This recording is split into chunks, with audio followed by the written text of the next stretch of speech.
Online भी आवेदन हो जाएगा। तो जो लोग ये सोच रहे थे कि यहाँ पे मैं अगर मेरा खाता नहीं है तो क्या मैं अप्लाई नहीं कर सकता, ऐसा नहीं है। आप अपनी जो है सबमिट को एक बार जो है अपनी लीड को एक बार सबमिट कर सकते हो। सबमिट लीड करने के लिए आपको यहाँ पे सिंपली क्लिक करना है और इसके बाद आपको अपना मोबाइल नंबर डाल के गेट हियर पे आना है। इसके बाद एक फॉर्म आएगा, उस फॉर्म को कंप्लीटली भरना होगा। उसके अंदर ऑप्शंस में भी आपको मिल जाना चाहिए कि आपको अगर आपका खाता नहीं है बैंक ऑफ बड़ौदा में तो उसके बाद। सो वेलकम दोस्तों, welcome to phone loan YouTube channel. और इस वीडियो में आप देखने वाले हो कि किस तरीके से आप लोगों को बैंक ऑफ बड़ौदा से बिजनेस लोन मिल सकता है। और ये बिजनेस लोन आपको ऑनलाइन मिलेगा या ऑफलाइन मिलेगा, ये आपके लिए सरप्राइज होने वाला है, क्योंकि आपको पता चलेगा कि एक्चुअली में लोन कैसे लिया जाता है।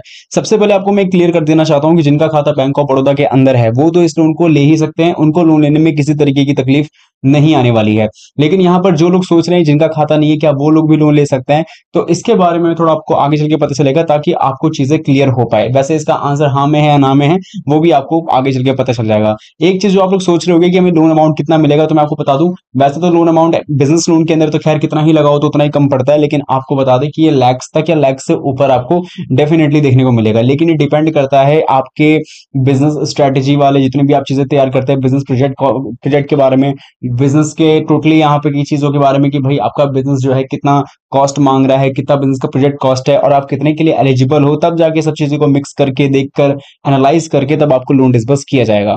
इन सभी चीजों को जानने समझने के लिए और देखने के लिए कि लोन को कैसे आवेदन करेंगे, आप लोगों को सबसे पहले चैनल को सब्सक्राइब करना चाहिए, फोन लोन यूट्यूब चैनल को। साथ में वीडियो को अभी तक आप लोगों ने लाइक नहीं किया तो लाइक करो, शेयर करो एंड कमेंट्स में आपको लिख के बताना है यस कि आपका खाता बैंक ऑफ बड़ौदा में है या नहीं, और जिनका खाता किसी दूसरे बैंक में है उसका नाम भी दे सकते हैं। और क्या आप लोग यहाँ से बिजनेस लोन लेने के लिए तैयार है, तो वो भी आप मुझे कमेंट्स में लिख के बता सकते हैं।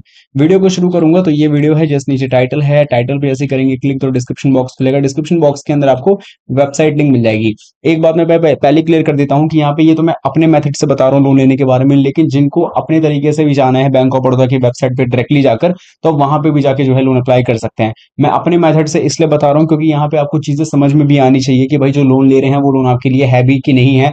आप इतने मेहनत से इस वीडियो को पूरा एंड तक देख रहे हो, बाद में पता चले कि भाई आप तो इसकी क्राइटेरिया से मैट ही नहीं कर पा रहे, तो इन सभी चीजों को समझने के लिए, वरना लोन अप्लाई करने का प्रोसेस तो 5 मिनट के अंदर में ही हो जाएगा। तो क्या करना है, आप लोग जो है इस वेबसाइट लिंक पे पहले कर देना है क्लिक। वेबसाइट लिंक पे जैसे क्लिक करेंगे सीधा आप लोग लोन पावर डॉट इन की ऑफिशियल वेबसाइट पे पहुंच जाएंगे, जहां पहुंचने के साथ ही यहाँ पे आपको जो है एक वेबसाइट मिलती है, वेबसाइट ओपन हो जाएगी। वेबसाइट के ओपन होने के साथ में ही आपको यहाँ पे कुछ कैटेगरीज मिलेगी, जिसके अंदर आपको सबसे पहले बैंक लोन की कैटेगरी पे जाना है, क्योंकि हमें बैंक से ही लोन लेना है। एक बात का खास ख्याल रखें कि यहाँ पे हमें जो है बैंक लोन से लेना है, बैंक लोन कैटेगरी पे इसलिए अनेबल किया है ताकि बैंक ऑफ बड़ौदा भी एक बैंक है और इससे हमें बिजनेस लोन लेना है, तो इसमें हमें पाना आसान होगा। अगर आपको मेगा मेन्यूज में जो है काफी कैटेगरीज के अंदर अगर बिजनेस लोन की कैटेगरी मिलती है तो आप उस पर भी टैप आउट कर सकते हो। बाकी बैंक लोन पे क्लिक कर दिया है। इसके बाद यहाँ पे आपको देखने को मिलेगी कि बहुत सारे बैंक्स जो आपको लोन देते हैं उसकी लिस्ट। अब इसमें हमें बैंक ऑफ बड़ौदा को फाइंड करना है, तो डायरेक्टली जाना है आपको सर्च पे और यहाँ पे आपको bank of Baroda business loan डाल के सिंपली सर्च कर देना है।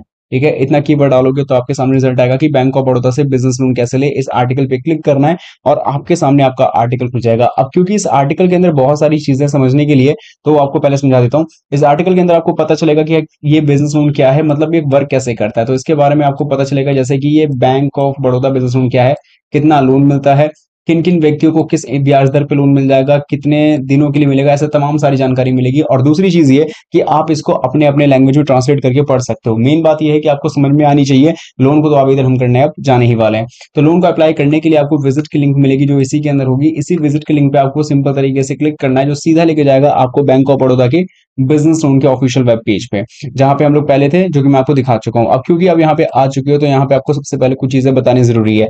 हालांकि ऑब्जेक्टिव यानी उद्देश्य तो साफ साफ आपको समझ में आता है कि हम इसलिए यहाँ पे आए ताकि हमें जो है बिजनेस लोन मिल सके, वो भी बैंक ऑफ बड़ौदा से मिल सके।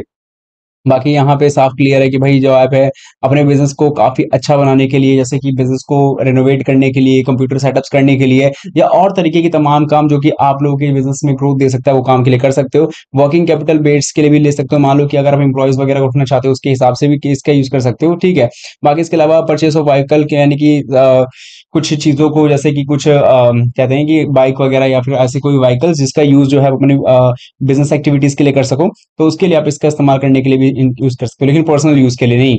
इसके अलावा किसी भी व्यक्ति की एज 18 साल से 60 साल के बीच में, तो वो इस लोन को बड़ी ही आसानी से ले सकता है।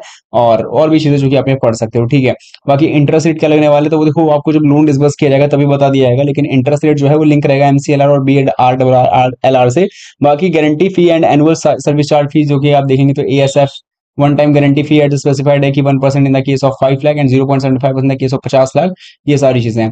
बाकी इसके बारे में देख लेना। और बाकी अगर गारंटी स्कीम की बात करें तो सीजीटीएमएससी के द्वारा फैसिलिटी जो है वो आपको 3 तरीके की demand loan, term loan and overdraft facility में मिलेगा। लोन चुकाने का समय आपको मैक्सिमम 36 ईएमआई तक का मिल जाएगा। ओवरड्राफ्ट के केस में और टर्म लोन के केस में यहाँ पे चीजें मिली हुई है, ठीक है। इसके अलावा ज़्यादा जानकारी के लिए आप ब्रांच पे भी विजिट कर सकते हो। कुछ इंपॉर्टेंट चीज़ें कि यहाँ पे जो है एक एरिया डिमांड लोन के हिसाब से देखो कि अगर आप जो है गांव और सेमी अर्बन इलाकों से आते हो तो डिमांड लोन 75,000 तक का, और टर्म लोन अगर व्हीकल्स के लिए तो 50,000 तक का। तो ऐसे हिसाब से आपको देखने को मिल जाएगा कि लोन अमाउंट कितना मिलेगा, तो आप अपनी लोकेशन को भी फाइंड कर सकते हो। अब ये तरीके का जो है एमएसएमई लोन के तहत आप देख सकते हो, क्योंकि जब उसको अप्लाई करने पे जाओगे तो आप अप्लाई ऑनलाइन पे क्लिक करोगे तो ये आपका ऑनलाइन भी आवेदन हो जाएगा। तो जो लोग ये सोच रहे थे कि यहाँ पे मैं अगर मेरा खाता नहीं है तो क्या मैं अप्लाई नहीं कर सकता, ऐसा नहीं है। आप अपनी जो है सबमिट को एक बार जो है अपनी लीड को एक बार सबमिट कर सकते हो। सबमिट लीड करने के लिए आपको यहाँ पे सिंपली क्लिक करना है और इसके बाद आपको अपना मोबाइल नंबर डाल के गेट हियर पे आना है। इसके बाद एक फॉर्म आएगा, उस फॉर्म को कंप्लीटली भरना होगा। उसके अंदर ऑप्शंस में भी आपको मिल जाना चाहिए कि आपको अगर आपका खाता नहीं है बैंक ऑफ बड़ौदा में तो उसके बारे में आपकी क्या राय है। बाकी यहाँ पे आपने जो है जो भी आप सबमिट करेंगे लीड को, उसको आप ट्रैक आउट भी कर सकते हो, ठीक है। ये तो एक चीज हो गई। दूसरी बात ये है कि एप्लीकेशन फॉर्म के माध्यम से आपको सिंपल तरीके से जो है यहाँ पे फॉर्म्स का सेक्शन मिल जाएगा। जिस फॉर्म के सेक्शन का यूज करके, जो कि आप देख सकते हो ये है फॉर्म्स का सेक्शन, इस पे जाकर सिंपल तरीके से आपको एप्लीकेशन फॉर्म मिल जाएगा, जिसमें आपको जो है बिजनेस के अंदर क्लिक करेंगे तो एमएसएमई के रिगार्डिंग भी काफी फॉर्म्स मिल जाएंगे, जिसके अंदर आपको ये मिलेगा एप्लीकेशन फॉर्म तौर पे, या फिर इसी के रिगार्डिंग एप्लीकेशन फॉर्म जो भी आप जिस स्कीम के तहत यूज करना चाहते हो उस फॉर्म को कंप्लीटली डाउनलोड करके प्रिंट करके आपको सिंपल तरीके से इस फॉर्म को फिलअप करके सबमिट कर देना है ब्रांच पे जाकर अपने बैंक ऑफ बड़ौदा के। या फिर अगर आपको लगता है कि मुझे फॉर्म्स की पहचान नहीं है तो आप अपने सभी डॉक्यूमेंट्स को इकट्ठा करो। डॉक्यूमेंट्स में बता दूं कि आपका आधार कार्ड, पैन कार्ड जैसे पर्सनल आइडेंटिटी वाले डॉक्यूमेंट्स, आपके बिजनेस रिलेटेड जो भी डॉक्यूमेंट्स है कि अगर आप एक्जिस्टिंग बिजनेस करते आए हो तो उसके रिलेटेड आप बता सकते हो अपने एनालाइजिंग रिपोर्ट, इसके अलावा बैलेंस शीट, इनकम टैक्स अगर भरते हो तो उसके रिलेटेड सारी चीजें, जीएसटी वगैरह की चीजें, बिजनेस की स्टैब्लिश की रिलेटेड सारी इन्फॉर्मेशन, और आपकी जो है सभी और जितने डॉक्यूमेंट्स सबको लेके आना है बैंक ब्रांच पे, विजिट करना है वहाँ पे। एंड जिस भी बिजनेस लोन को आप लेना चाहते हो, जैसे कि हमने in the case of MSME समझा है, अगर एमएसएमई के लिए लेना है तो उनके आपको उससे रिगार्डिंग फॉर्म लेना है, लेटेस्ट भी मिल जाएगा। उनके सामने फिलअप करके सबमिट करोगे तो आपकी गलती के जो चांसेस है वो भी कम हो जाएगा। बाकी लोगों को अप्रूव होने के साथ ही आपको जल्दी नोटिफाइड कर दिया जाता है। तो एक छोटा सा प्रोसेस है बिजनेस लोन अप्लाई करने का, दोनों ही पेज मैंने क्लियर कर दिए। बाकी आपकी क्या राय है मुझे कमेंट्स में लिख के जरूर बताना।